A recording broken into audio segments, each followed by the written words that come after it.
Saya awal-awal sudah diberikan rekomendasi oleh Partai Golkar, dan terakhir setelah keluar keputusan MK memberikan angin segar. Angin segar.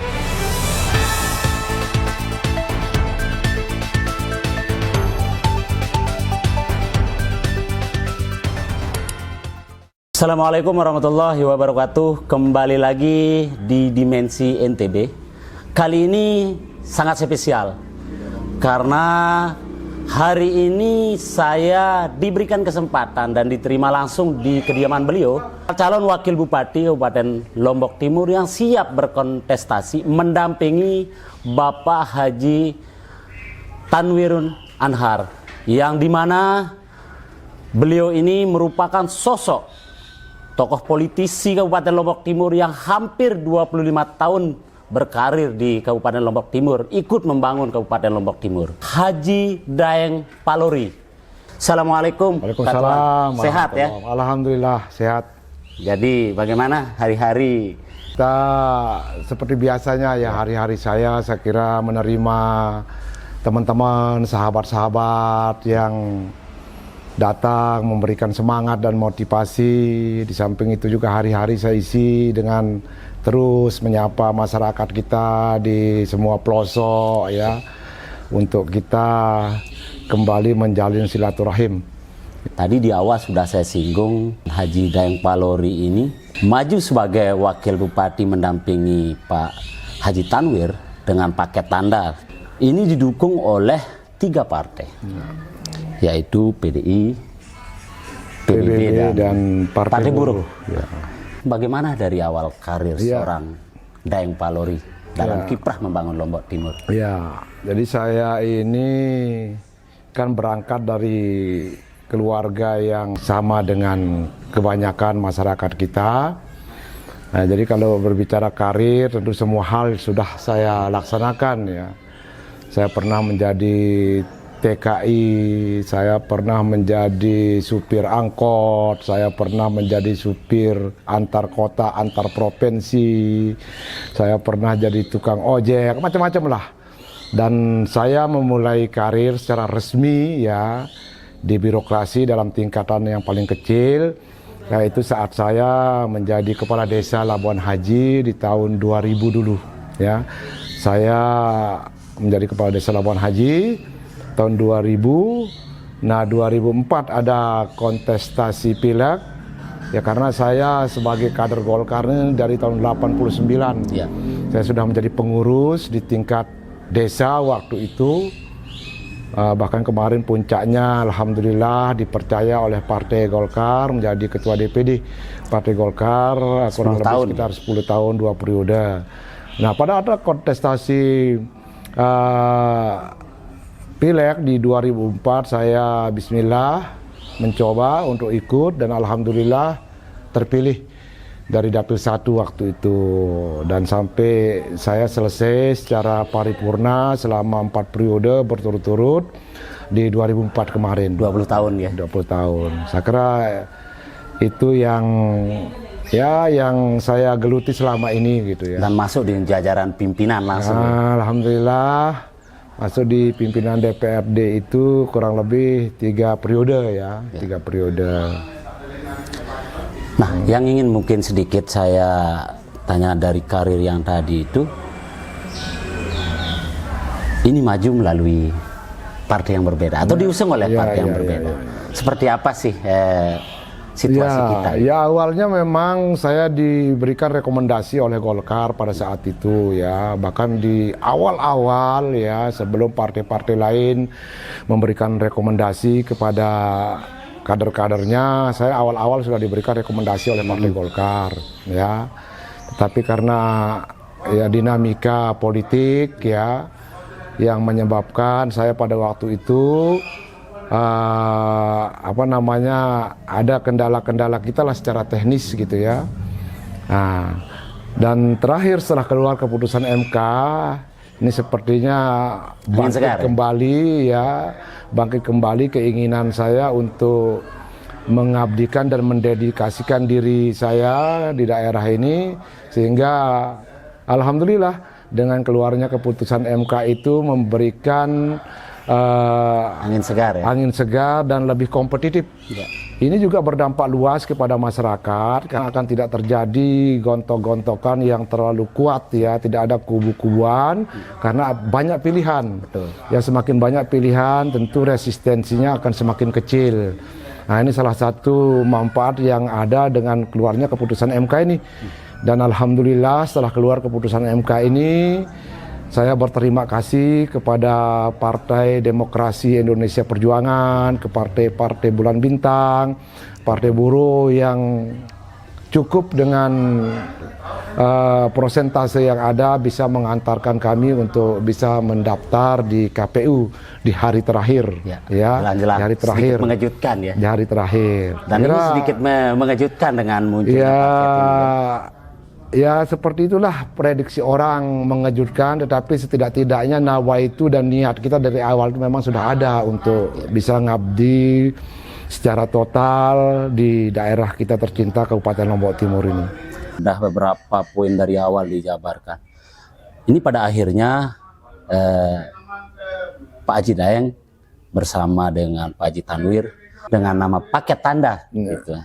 Dan banyak juga beberapa simpatisan mengatakan tanda-tanda kemenangan.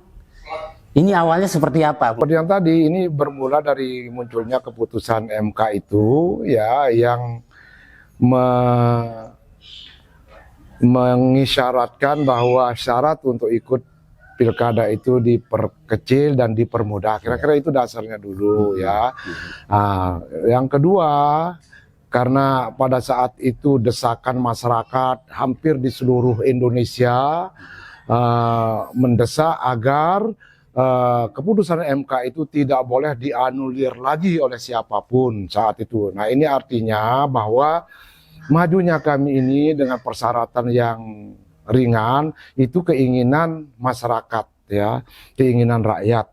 Nah inilah yang melatar belakangi sehingga kami bersemangat karena itu keinginan rakyat, itu kehendak rakyat, dan karena rakyat menginginkan sehingga kami tampil untuk ikut berkontestasi di pilkada. Ini adalah 2024. sebuah keinginan dari masyarakat kepada Lombok Timur gitu. Ya. Harus berharap ini Ya, kedua tokoh ini Ya. harus ikut berkompetisi, Ya. kontestasi untuk ikut ambil bagian untuk membangun Ya. Lombok Timur, mungkin seperti itu ya. ya, seperti itulah kira-kira ya. Nah, secara pribadi ini setelah ada putusan MK ini artinya sangat positif ya Ya. merespon ini ya.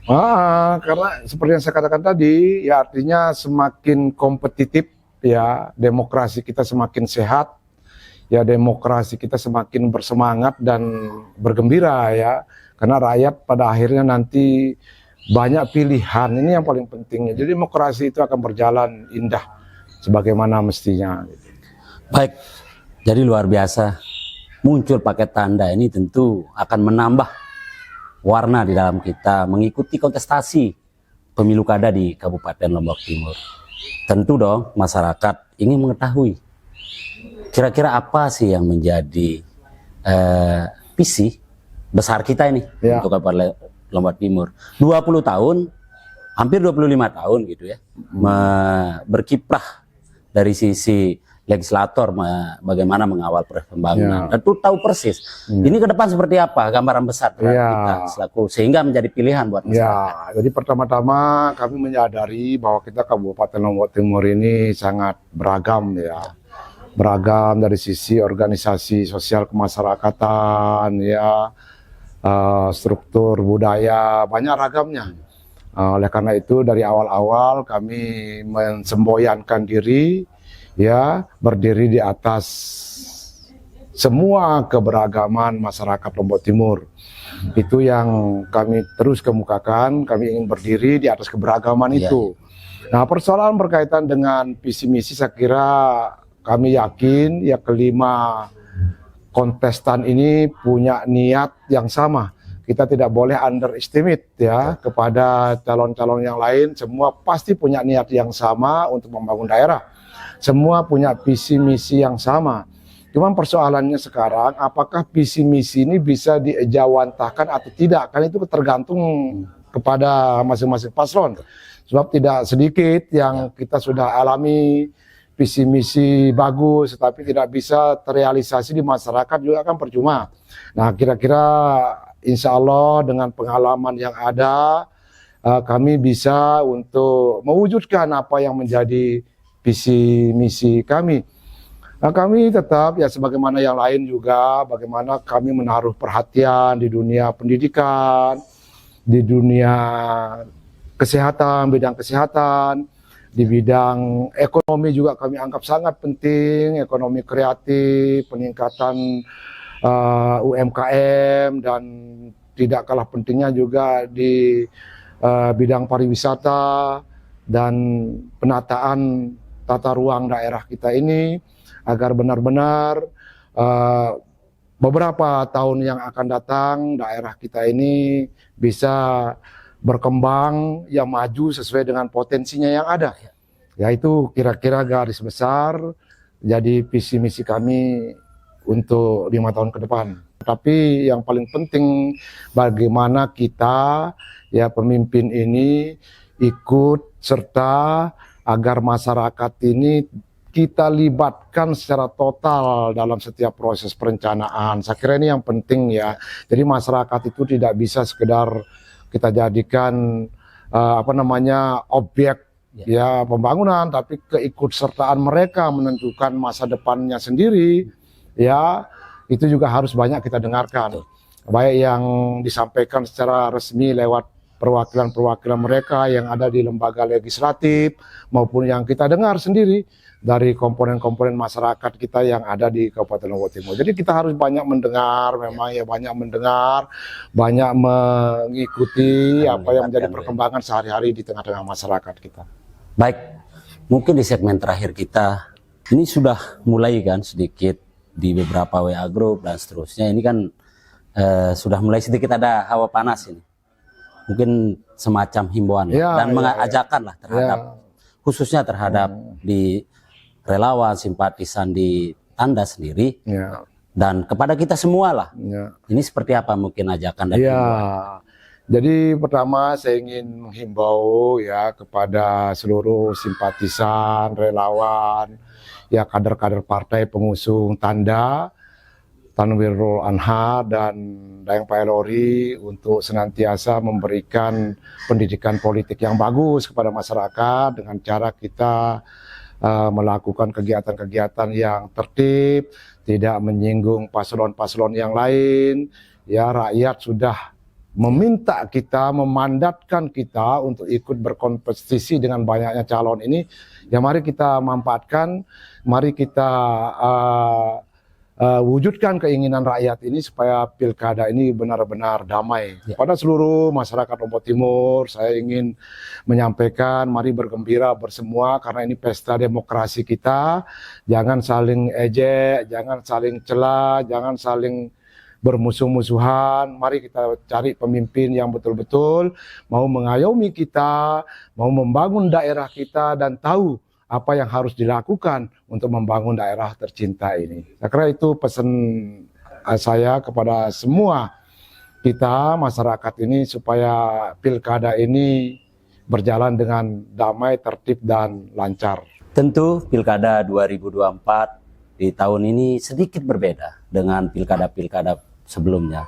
Itu pasca ditetapkan oleh Mahkamah Konstitusi. Sehingga tentu pilihan begitu banyak terhadap kita. Untuk itu tentu apa yang sudah disampaikan tadi menjadi harapan kita semua. Pilkada di Kabupaten Lombok Timur diharapkan bisa terlaksana dengan baik, bisa terlaksana dengan bagus, sehingga kondusivitas dalam pelaksanaannya terwujud. Terima kasih atas waktu diberikan. Terima kasih, sama-sama. Di lain kesempatan mudah-mudahan bisa kita Terima kasih. Assalamualaikum. Waalaikumsalam. Akhir kata, sekian, assalamualaikum warahmatullahi wabarakatuh. Assalamualaikum warahmatullahi wabarakatuh.